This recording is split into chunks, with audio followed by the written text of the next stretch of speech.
Hello everyone, welcome and welcome back to my channel. चलिए शुरू करते हैं आज का पार्ट। लास्ट पार्ट में हमने देखा था कि नेक्स्ट डे ही लंजन विंग का शादी होने वाला था।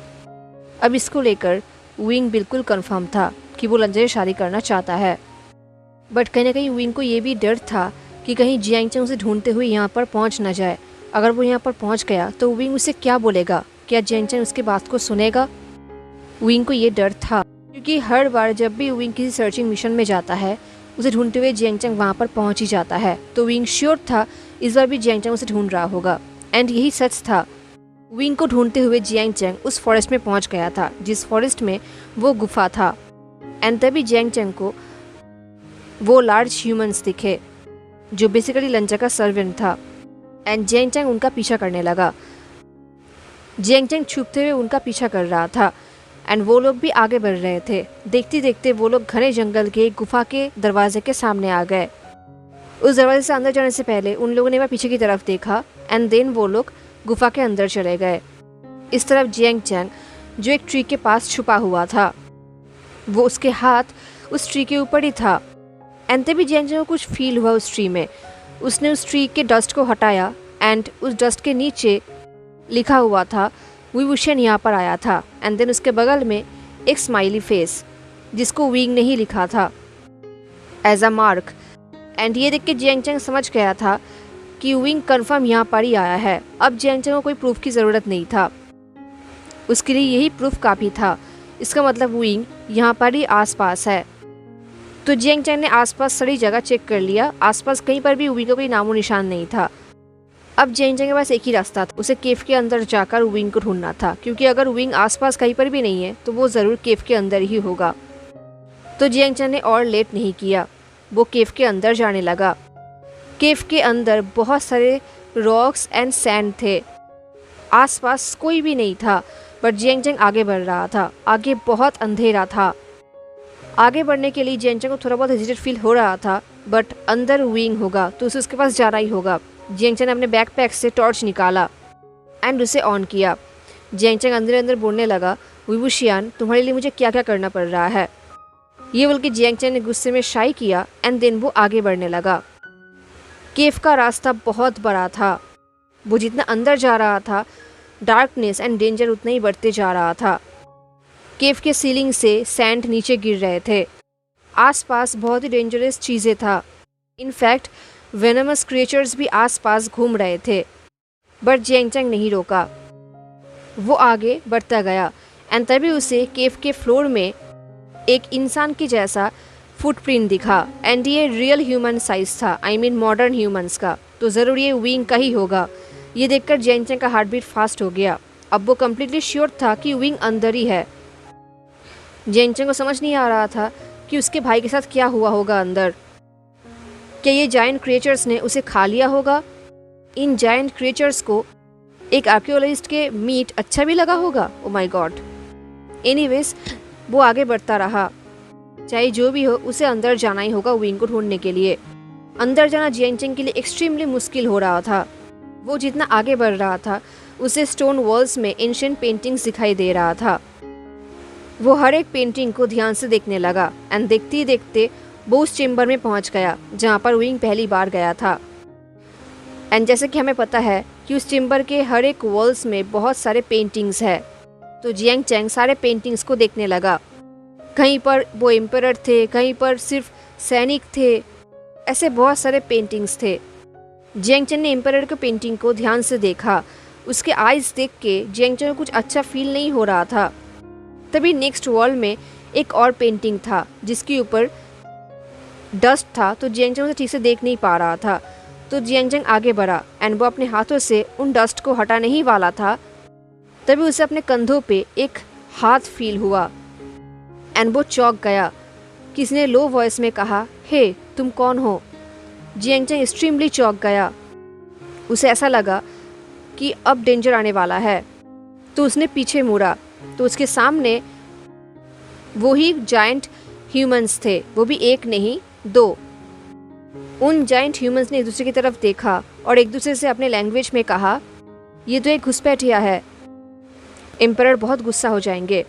जियांग चंग को समझ नहीं आया कि वो लोग क्या बोल रहे थे। उसने अपने हाथ को ऊपर कर दिया सरेंडर करने के लिए। दिन उसने अपनी ही भाषा में कहा, विंग, मैं यहाँ पर विंग के लिए आया हूँ। एंड जैसे उसने विंग कहा, वो जाइंट ह्यूमंस इमीडिएटली फ्रोन्ड हो गए, वो लोग डर गए।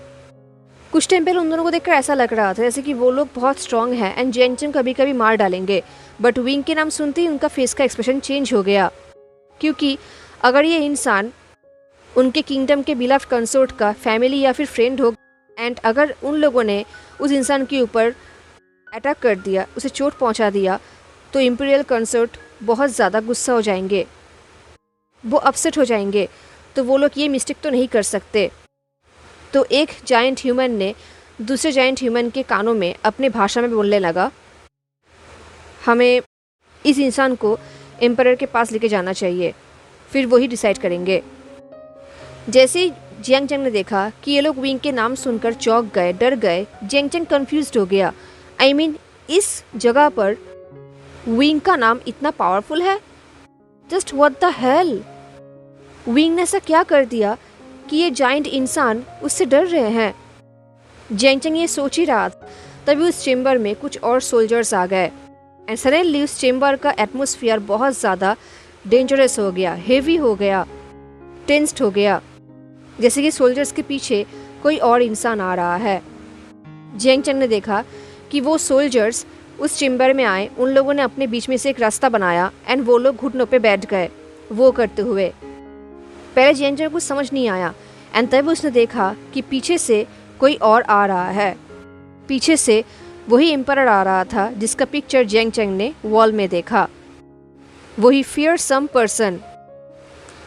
वो शार्पली जियांग चंग की तरफ ही देख रहा था एंड आगे बढ़ रहा था। जियांग चंग ने उन सोल्जर्स को देखा, उन्हें देख के लग रहा था कि जैसे वो लोग एम्परर के परमिशन के बिना ब्रीथ भी नहीं करेंगे।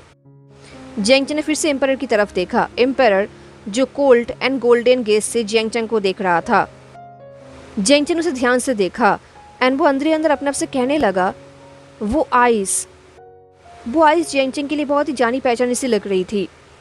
जियांग चंग को एक्सट्रीमली नर्वस फील हो रहा था, डर लग रहा था, बट वो एम्परर के साथ आई कांटेक्ट मेंटेन कर रहा था, क्योंकि वो यहाँ पर अपने भाई को ढूंढने के लिए आया है एंड विंग को लिए बिना वो यहाँ से नहीं जाएगा।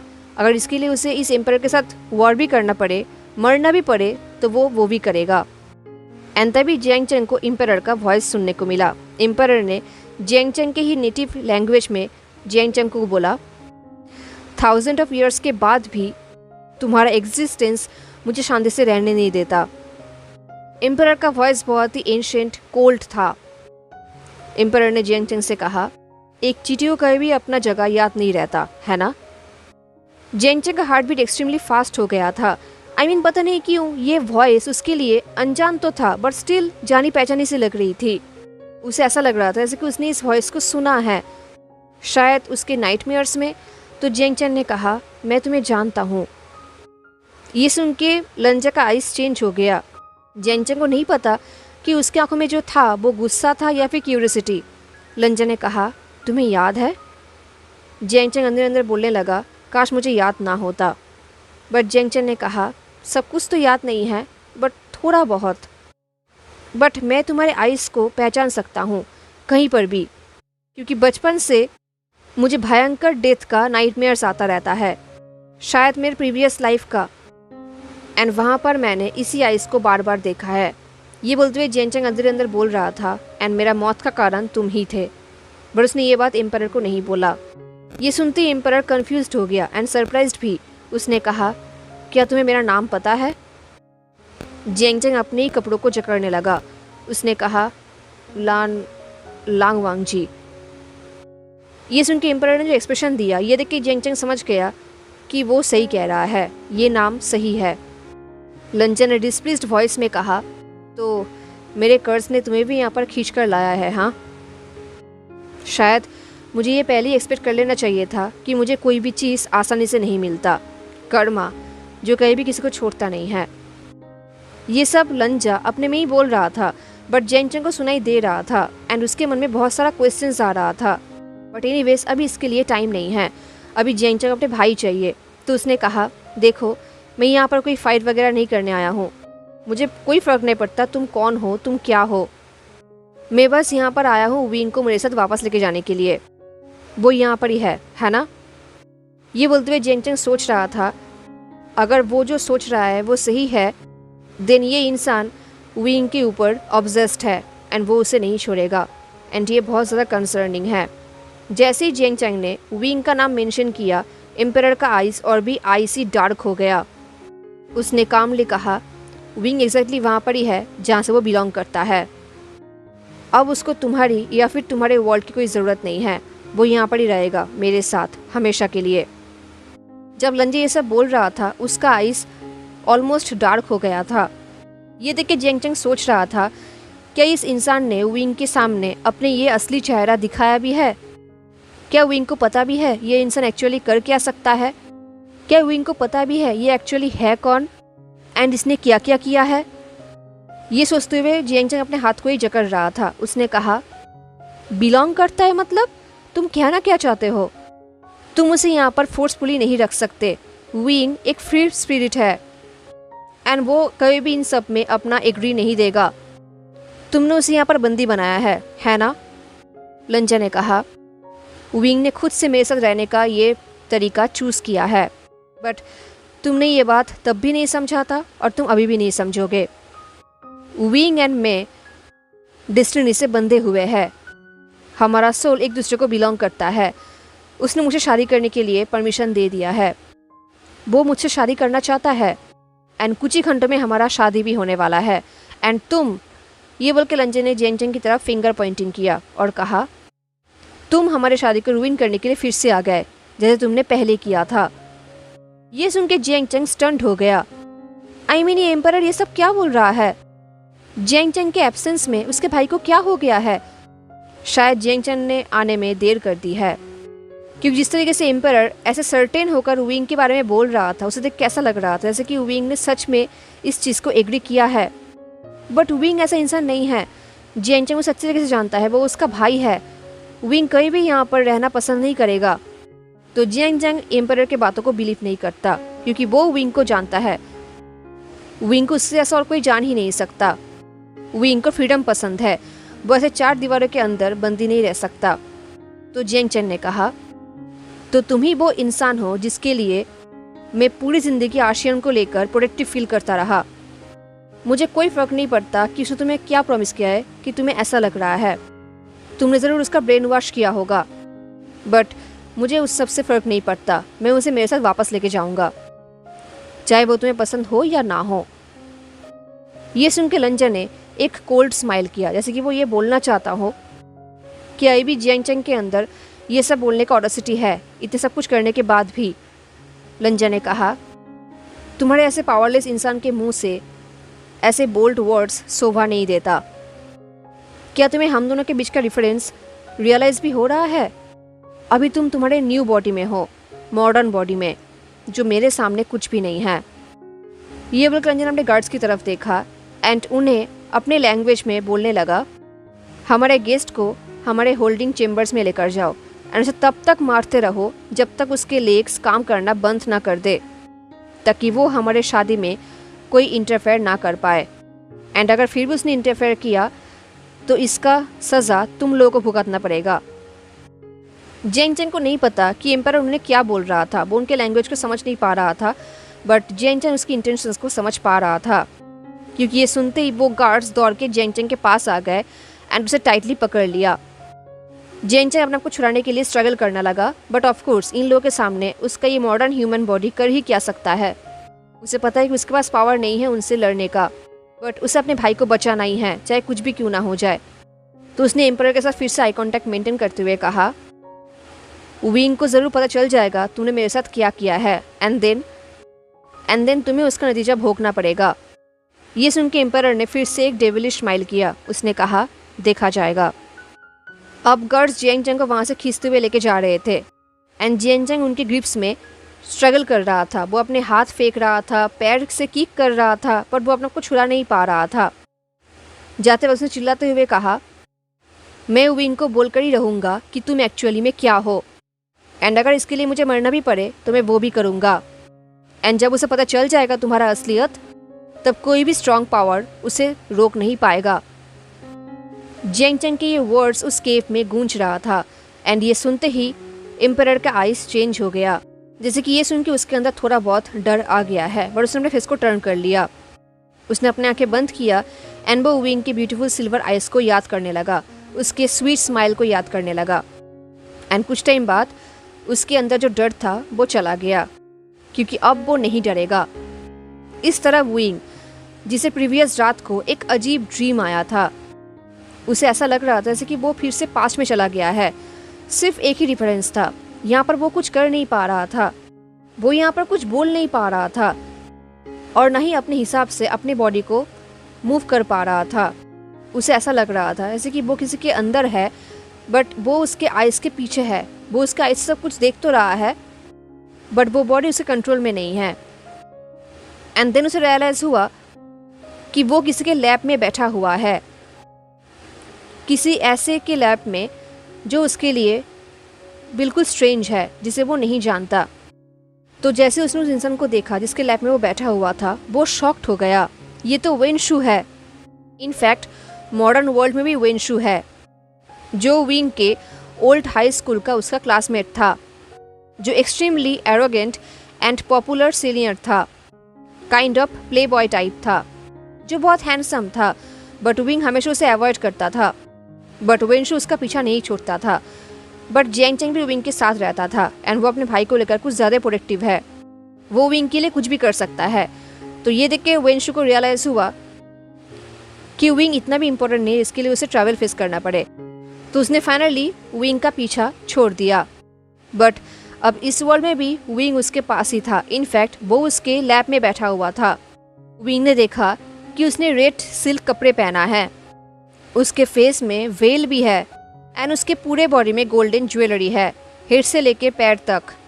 विंग ने एनी हाउ उसके पास्ट बॉडी को मिरर में देखा। वो देख रहा था कि उसका पास्ट बॉडी, जिसके अंदर अभी भी पास्ट का विंग है, वो वेनशू को अपने हाथों से ग्रेप्स खिला रहा था, जैसे कि वो वेनशू का कोई कंक्यूबाइन है। ये देख के विंग समझ गया कि वो फिर से पास्ट में आ गया है अपने सपनों में एंड वो पास्ट के विंग के अंदर है, बट वो उसके बॉडी को कंट्रोल नहीं कर रहा, बल्कि पास्ट के विंग की बॉडी में अभी भी पास्ट का विंग भी है एंड वो खुद भी है। ये काइंड ऑफ उसके लिए एक मेमोरी विजिट है, इसमें वो देखने के अलावा और कुछ कर नहीं सकता। मॉडर्न विंग ने देखा कि वेनशू एक बहुत बड़े सिंहासन में बैठा हुआ है। उसने एक प्रिंस की तरह मरून कलर का कपड़े पहना था, उसके हेड में एक क्राउन है एंड वो वैसे ही हैंडसम है जैसे वो मॉडर्न वर्ल्ड में है। उसका हैंडसम फेस, इतना ब्यूटीफुल क्लोथ्स, उसके शार्प जॉ लाइन, उसके शार्प आइज एंड उसके लिप्स में वही डेविलिश स्माइल। उसका एक हाथ विंग के वेस्ट में रैप किया हुआ है एंड वो अपने थंब से विंग के वेस्ट में सर्कल्स ड्रॉ कर रहा था। जिस तरीके से वेनशू पॉजिटिवली विंग के बॉडी को टच कर रहा था, इससे मॉडर्न विंग को बहुत ही अनबियरेबल फील हो रहा था, उसे डिस्गस्ट फील हो रहा था। बट सैडली वो यहाँ पर कुछ कर नहीं सकता। तो गाइस, मैं मॉडर्न विंग को विंग बुला रहा हूँ एंड पास्ट के विंग को विवुशियन। जब भी मैं विवुशियन बोलूँगा अब समझ जाना कि मैं पास्ट के विंग के बारे में बोल रहा हूँ, ठीक है। तो विंग सोच रहा था कि विवुशियन वेनशू के लैब में क्या कर रहा है, उसे तो लंज के लैब में होना चाहिए। एंड तभी विंग को उसे याद आया वही रूमर जो उसने पैलेस में सुना था। यही रूमर सुना था उसने कि विवुशियन वेन्स के लिए काम करता है एंड वो वहाँ पर लान किंगडम को ख़त्म करने के लिए गया है। वो ये सोच ही रहा था, तभी वेनशू विवुशियन की तरफ लीन हुआ और कहा, क्या सारा प्रिपरेशन हो गया है? यू नो व्हाट, मुझे तुम्हें जाने देने का मन नहीं कर रहा। ये सुनकर विवुशियन ने स्मिक किया। हालांकि विंग ये नहीं चाहता था, बट उसके बॉडी को विंग कंट्रोल नहीं कर पा रहा था। विवुशियन ने कहा, मैं लांग वांग जी को ख़त्म करके जल्दी ही वापस आ जाऊंगा। ये सुन के वेनशू ने हंसा। वो विंग के साथ खेलने लगा। उसने कहा, क्या तुम्हें सच में लगता है ये इतना ईजी है? लांग वांग जी को हराना इतना ईजी नहीं है माय डियर। ये सुन के विवुशियन हंसने लगा, जैसे कि वो ये बोलना चाहता हो कि उन लोगों को पता भी नहीं है विवुशियन क्या क्या कर सकता है। तो विवुशियन ने कहा, बट अब तो वो मेरे कंट्रोल में है, मेरे हाथों के मुट्ठी में। ये सुन के वेनशू ने हंसा। उसने विंग के चीन को टाइटली पकड़ लिया और कहा, जैसे कि तुम सच में बहुत नॉटी हो, है ना? ये सुनते हुए अंदर ही अंदर विंग को इतना तकलीफ हो रहा था कि वो बोल भी नहीं सकता। तभी विंग ने देखा कि वुई wuxian ने अपने हाथ को ओपन किया एंड उसके हाथों में कुछ रेड एंड ब्लैक जैसा स्मोक आ गया। वुई wuxian ने कहा, मेरा पावर एंड तुम्हारा डार्क मैजिक जो तुमने मुझे सिखाया था, ये उसको ख़त्म करने के लिए इनफ है। इनफैक्ट मुझे इन सब को यूज़ भी नहीं करना पड़ेगा, मैं उसे ऐसे ही ख़त्म कर सकता हूँ। ये सुनकर विंग सोच रहा था, वुई wuxian ऐसे कैसे कर सकता है? इसका मतलब लान सीचेन सही था, वुई wuxian को डार्क मैजिक आता है। ये सोचते हुए विंग डर गया। वो सोच रहा था, बट क्यों? वुई wuxian क्यों लंजा के अगेंस्ट ये सब प्लान कर रहा है, जबकि लंजा उसका चाइल्डहुड फ्रेंड है, उसका लवर है जो उससे प्यार करता है। वुई wuxian उस इंसान को कैसे बिट्रे कर सकता है जो उससे इतना प्यार करता है? क्या वुई wuxian लंजा को लेकर बिल्कुल भी केयर नहीं करता? ये सोचते हुए विंग को अंदर ही अंदर बहुत ज़्यादा पेन फील हो रहा था। उसने लंजा को कन्विंस करने की इतना कोशिश किया। उसने लंजा को समझाया कि ये सारे रूमर्स झूठ है, वो कहीं भी लंजा को हर्ट नहीं कर सकता, अपने ड्रीम्स में भी नहीं। एंड यहाँ पर वुई wuxian लिटरली प्लान कर रहा था लंजा को हर्ट करने के लिए। यहाँ पर विंग जो पास्ट में जाकर लंजा को संभालने की कोशिश कर रहा था, बट वुई wuxian जो उसे ख़त्म करने की कोशिश कर रहा है। एनीवेज वुई wuxian की बातें सुनकर वेनशु हैप्पी हो गया। उसने कहा, तुम मेरा बेस्ट इन्वेस्टमेंट हो, तुम्हारे टैलेंट से कोई भी इम्पॉसिबल काम पॉसिबल हो सकता है, हम दोनों एक साथ कुछ भी अकम्प्लिश कर सकते हैं। ये सुनकर फिर से वुई wuxian ने स्माइल किया, बट इस बार उसका स्माइल थोड़ा टाइट था। उसने कहा, मैं यहाँ पर तुम्हारे साथ ही रहूँगा। ये बोलते हुए वुई wuxian कहीं ना कहीं थोड़ा बहुत हेजिटेट फील कर रहा था, जो विंग फील कर पा रहा था। एंड विंग और भी कंफ्यूज हो रहा था। तभी वुई wuxian ने वेनशु को कहा, बट तुम्हें भी तुम्हारा प्रॉमिस फुलफिल करना पड़ेगा। मेरा भाई एंड मेरे बहन एंड मेरे क्लैन के जितने भी लोग हैं उन्हें तुम्हें फ्री करना होगा। अब ये सुन के विंग पॉज्ड हो गया। वो सोच रहा था, वेट, इसका मतलब वुई wuxian कोई एविल नहीं है, वो ये सब सिंपली अपने फैमिली को प्रोटेक्ट करने के लिए कर रहा है, तो वो भी बुरा काम नहीं कर रहा। उसके बाद सुनकर वेनशु ने आई रोल किया एंड उसने स्मिक किया। उसने कहा, तुम अभी भी उनको लेकर वॉरिड हो। ये सुन के वुई wuxian थोड़ा बहुत टेंस्ड हो गया। उसने कहा, उन लोगों ने तुम्हारे सामने अपना सब कुछ सरेंडर कर दिया है, उनका लैंड, उनका ऑनर, तो वो लोग ज़्यादा टाइम तक ऐसे बंदी रहना डिज़र्व नहीं करते। एंड वैसे भी यही तो हमारा कंडीशन था ना, कि मैं तुम्हारे लिए काम करूँगा एंड देन तुम उन्हें छोड़ दोगे। ये सुन के वेनशु हंसने लगा। उसने वुई wuxian के चिक को पिंच करते हुए कहा, ठीक है, मैं प्रॉमिस करता हूँ, मैं उन्हें फ्रीडम दे दूँगा, उन्हें छोड़ दूँगा। बट यू नो व्हाट, जब भी तुम ऐसे सीरियस हो जाते हो ना, मुझे ऐसा लगता है कि तुम बस कंडीशन के हिसाब से अपना काम कर रहे हो, तुम मुझे पसंद नहीं करते। ऐसी बात नहीं है, राइट? तुम मुझे पसंद करते हो, है ना? ये सुन के वुई wuxian ने स्माइल किया, बट ये स्माइल डिफरेंट था। उसने कहा, ऑफ कोर्स, मुझे तुम्हारे साथ रहना बहुत अच्छा लगता है। ये सुनकर अब विंग समझ गया था कि वुई wuxian ये सब काम क्यों कर रहा था। वो अपने फैमिली को सेव करना चाहता था, उसे बचाना चाहता था। अपने फैमिली को बचाने के लिए उसने अपने सोल को, अपने आप को वेनशु को सौंप दिया है।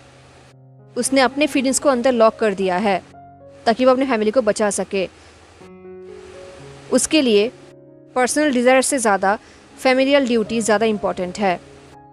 अब विंग को समझ आ रहा था कि जब वो फर्स्ट टाइम पास्ट में गया था एंड वो लंजा से पॉन्ड के सामने मिला था, तब उसे लंजा के लिए इमोशन फील क्यों नहीं हो रहा था, जबकि मॉडर्न वर्ल्ड में उसे लंजा के लिए फील हो रहा था। वो इसलिए था क्योंकि वुई wuxian ने अपने फीलिंग्स को अंदर लॉक कर दिया था अपने फैमिली को बचाने के लिए। वो वुई wuxian जो एक टाइम में फ्री स्पिरिट था, जो फ्रीली हंसता था, बात करता था, जो हैप्पी हुआ करता था, अब वही वुई wuxian उसने अपने हैप्पीनेस को सील कर दिया है। वो सब कुछ कंप्रोमाइज़ कर रहा है सिर्फ अपनी फैमिली के लिए। ये सोचते हुए फिर से विंग ने मिरर की तरफ देखा एंड उसने अपने पास्ट के बॉडी को मिरर में देखा। उसे वुई wuxian की आंखों में एक सैडनेस दिख रहा था। अब उसके सिल्वर आइस में कोई हैप्पीनेस नहीं था, कोई स्वीटनेस नहीं था, सिर्फ और सिर्फ कॉम्प्रोमाइज़ था। ये देखते हुए विंग सोच रहा था, वुई वुशियान, सबको बचाने के लिए तुम और कितना सेक्रीफाइस करोगे, एंड इस प्रोसेस में अपने आप के साथ लंजा को कितना हर्ट करोगे। एंड लंजा, वुई वुशियान ने उसे बिट्रे किया है ये जानते हुए भी वो विंग के लिए इतना सेक्रीफाइस करेगा फ्यूचर में। ये सोचते हुए विंग का दिल टूट रहा था। वो सोच रहा था, क्या पास्ट के लंजा को पता है कि वुई वुशियान क्या कर रहा है? क्या उसे पता है कि वुई वुशियान के हर एक बात झूठ है? क्या उसे पता है कि वुई वुशियान ये सब किसी रीज़न की वजह से कर रहा है? क्या पास्ट के लंजा वुई वुशियान को ब्लेम करता है? एंड सबसे इम्पोर्टेंट बात ये कि क्या पास्ट के लंजा को पता है कि ये सब करने के बाद भी वुई वुशियान सिर्फ उससे ही प्यार करता है, सिर्फ और सिर्फ उससे। अभी पास्ट ख़त्म होता है एंड अभी प्रेजेंट का वुई वुशियान, जिसका आज शादी था, वो मिरर के सामने बैठा हुआ था एंड सर्वेंट्स उसे रेडी कर रहे थे शादी के लिए। उसे शादी के लिए एक रिच रेड वेडिंग रोब्स पहनाया गया था जो कि बहुत ज़्यादा हेवी था, बट उसके साइज़ का था, आई मीन उसके न्यू बॉडी के साइज़ का।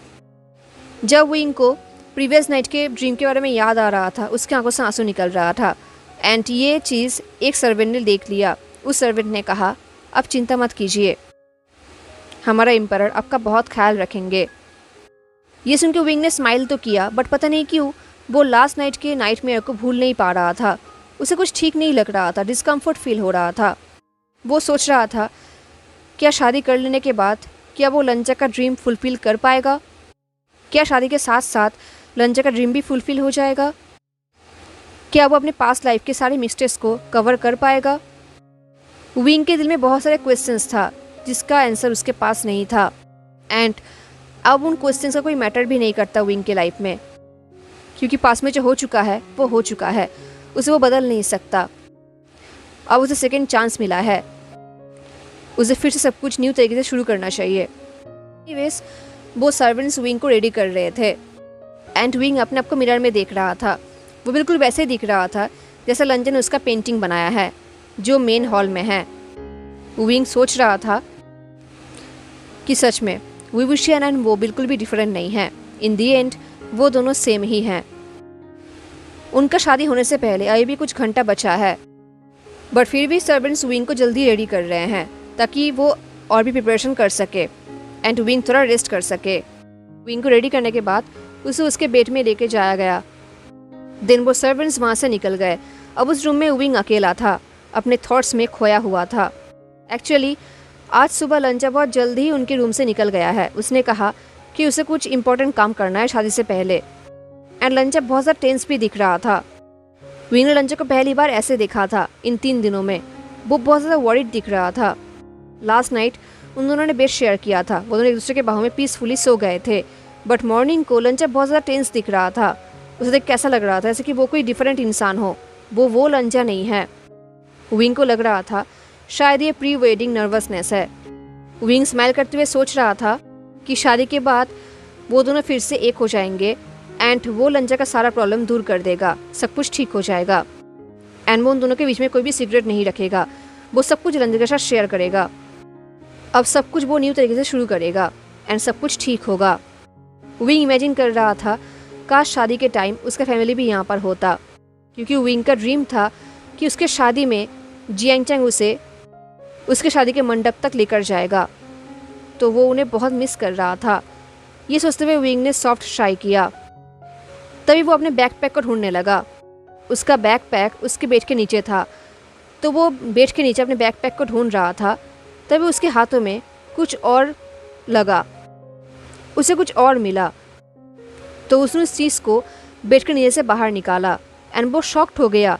ये तो पास्ट के विंग का नोटबुक है, क्योंकि विंग को पता है कि जब वो फर्स्ट टाइम पास्ट में गया था तब उसने पास्ट के विंग के नोटबुक में कुछ लिखा था एंड ये वही डायरी है। उसने उस डायरी को ओपन किया एंड वो हर एक पेज को देखने लगा। वहाँ पर विंग का खुद का हैंडराइटिंग था। वो पास्ट में जाकर इसी डायरी में कुछ लिख कर आया था। उसने लिखा था, Lan Zhan, immortal, self healing, handsome, childhood friends, Wei Wuxian, जिसके एम्परर के रूम के पास खुद का रूम है एंड अभी वो वेन किंगडम में रहता है। अपने फैमिली जियांग्स के साथ। वो एंड लंजा 7 साल से एक दूसरे से दूर थे एंड अभी विंग को लान किंगडम में भेजा गया है as a when political spy के हिसाब से। बट क्यों? विंग ने ये सब पास में जाकर लिखा था एंड अब ये देख के विंग शॉक्ड हो गया था। वो ये देख के शॉक्ड हो गया था कि लंजन अभी तक इस नोटबुक को अपने पास ही रखा है। ये नोटबुक विंग के बेड के नीचे था, उसके बैकपैक के पास। इसका मतलब लंजन को इसके बारे में पता है। क्या लंजन ने ये सब रीड किया है? क्या उसे पता है कि पास्ट का विंग एक स्पाई था? या फिर शायद लंजन को नहीं पता, क्योंकि इस सब चीज़ें विंग पास्ट में जाकर खुद लिख कर आया था। उसने पास्ट में ये सब अपडेट किया था। शायद फ्यूचर में भी ये सब अपडेट हो गया है, बट शायद लंजन ने ये सब अभी तक देखा नहीं है। बट अगर देखा है तो अभी लंजन विंग को लेकर क्या सोचता है, उसके दिमाग में क्या चल रहा है? तभी विंग को याद आया कि आज सुबह लंजन का फेस बहुत ज़्यादा वरीड था, वो बहुत ज़्यादा एंजाइटी में दिख रहा था। शायद लंजन को याद आ गया होगा कि पास्ट का विंग क्या था। शायद वो सब थॉट्स लंजन के लिए बहुत ज़्यादा टफ है, बट फिर भी लंजन ने विंग को माफ़ कर दिया है, कुछ कहे बिना, ये जानते हुए भी कि पास्ट के विंग ने उसके साथ बिट्रे किया है। लंजन ने विंग के साथ टाइम स्पेंड करने के लिए, उसे शादी करने के लिए अपना सारा पेन अपने में ही लॉक कर दिया है। अगर विंग को ये सब पता नहीं होता फ्यूचर में, तो क्या लंजन ये सब विंग को बताता भी कि उसका पास्ट में वो क्या क्या करता था, उसने बिट्रे किया था? क्या लंजन उसे ये सब बोलता, या फिर लंजन उसे ये सब कहीं भी नहीं बोलता? ये सोचते हुए विंग उस डायरी को जकड़ रहा था। उसने डीप ब्रेथ लिया। पता नहीं क्यों उसे बहुत ही अजीब फील हो रहा था। उसे समझ नहीं आ रहा था कि उसके ऐसे बार बार पास्ट में ट्रैवल करना, ये सब करना हिस्ट्री को कितना इफेक्ट कर रहा है। उसके ऐसे केयरलेस बिहेवियर की वजह से कितना कुछ चेंज हो रहा है, उसे नहीं पता। उसने अपने आप से ही कहा नहीं, उसे ये सब फिक्स करना है। इसके बाद विंग ने और कुछ भी नहीं सोचा, वो अपने रूम से निकल गया। उसका वेडिंग रोब्स एक्सट्रीमली हेवी था, उसे चलने में प्रॉब्लम हो रहा था क्योंकि ऑफकोर्स वो मॉडर्न विंग है। तो उसने अपने कपड़ों को अपने हाथों में उठा लिया एंड देन वो वहाँ से दौड़ते हुए जाने लगा। वो दौड़ते हुए वहाँ से आगे बढ़ने लगा एंड जाते वक्त वो आसपास के डेकोरेशंस भी देख रहा था। आसपास सब कुछ बहुत ही ब्यूटीफुल था। बहुत सारे लैंटर्न्स थे जो आसपास लटक रहे थे। एक बैनर था जहाँ पर एंशिएंट कैरेक्टर्स में लिखा हुआ था हैप्पीनेस। पैलेस के डेकोरेशंस बहुत ही अच्छे थे, बट अभी विंग इन सबको एडमायर नहीं कर सकता। उसे सब कुछ लंजन के साथ फिक्स करना है, बट वो क्या करेगा, कैसे फिक्स करेगा? वो लंजन से क्या कहेगा? उसे नहीं पता। उसे बस इतना पता है कि उसे सब कुछ लंजन के सामने एक्सप्लेन करना चाहिए। वो लंजन को फिर से हर्ट नहीं कर सकता। ये सोचते हुए वो जल्दी जल्दी में आगे बढ़ने लगा। वो इतनी जल्दी में था कि उसने आईवन को देखा भी नहीं एंड तभी उसका धक्का आईवन से लगा एंड वो इमीडिएटली रुक भी गया। आईवन के हाथ में कुछ था जिससे वो खेल रहा था। विंग ने कहा, आईवन मैंने तुम्हें देखा नहीं, I am so sorry. Ivan जो अपने न्यू टॉय को लेकर डिस्ट्रैक्टेड था, उसने कहा, वे गग्गा। तभी विंग की नज़र आईवन के न्यू टॉय के ऊपर गया। तभी विंग को फील हुआ कि आईवन के हाथ में कोई टॉय नहीं है, एक फेंट जिंगल बेल है। उसे देख के विंग फ्रोज हो गया क्योंकि आईवन के हाथ में सिर्फ वो जिंगल बेल नहीं था, बल्कि एक मॉडर्न टच स्क्रीन फ़ोन था जिसका कवर था पर्पल कलर का। एंड वो बेल जो आईवन के हाथ में था वो तलिस्मान बेल था जिसे विंग ने खुद बनाया था जियांग चैंग के बर्थडे के लिए एंड उसे गिफ्ट भी किया था। एंड आईवन के हाथ में उस बेल के साथ साथ जियांग चैंग का फ़ोन है। ये देख के विंग बहुत ज़्यादा डर गया, वो शॉक्ड हो गया। उसने विस्पर करते हुए कहा, आईवन तुम्हें ये कहाँ से मिला? आईवन जो कि एक्सट्रीमली इनोसेंट था एंड हैप्पी भी, उसने कहा, ये मेरा न्यू खिलौना है, एकदम न्यू, गार्ड्स ने मुझे दिया है। उन्होंने कहा है कि अगर ये मुझे पसंद है तो मैं इसे रख सकता हूँ। ये सुन के विंग बहुत शॉक्ड हो गया। उसे लग रहा था कि उसका सर चकरा रहा है। आई मीन ये कैसे हो सकता है? ये तो जियांग चैंग की चीज़ें हैं। क्या इसका मतलब? विंग अपने आप में ही बोलने लगा, क्या इसका मतलब आचेंग? क्या आचेंग? ये बोलते हुए विंग मनी मन में बोलने लगा, इसका मतलब जियांग चैंग यहाँ पर आया था। हे एवरीवन, तो कैसा लगा आपको आज का पार्ट? आपको क्या लगता है अब विंग क्या करेगा जब उसे ये पता चलेगा कि जियांग चैंग को लंजा ने बहुत मारा है एंड उसे बंदी बनाकर रखा है? तब विंग कैसे रिएक्ट करेगा? क्या वो ये शादी करेगा? ज़रूर बताना। हाँ, मिलते हैं नेक्स्ट पार्ट में। रिक्वेस्ट से बाय।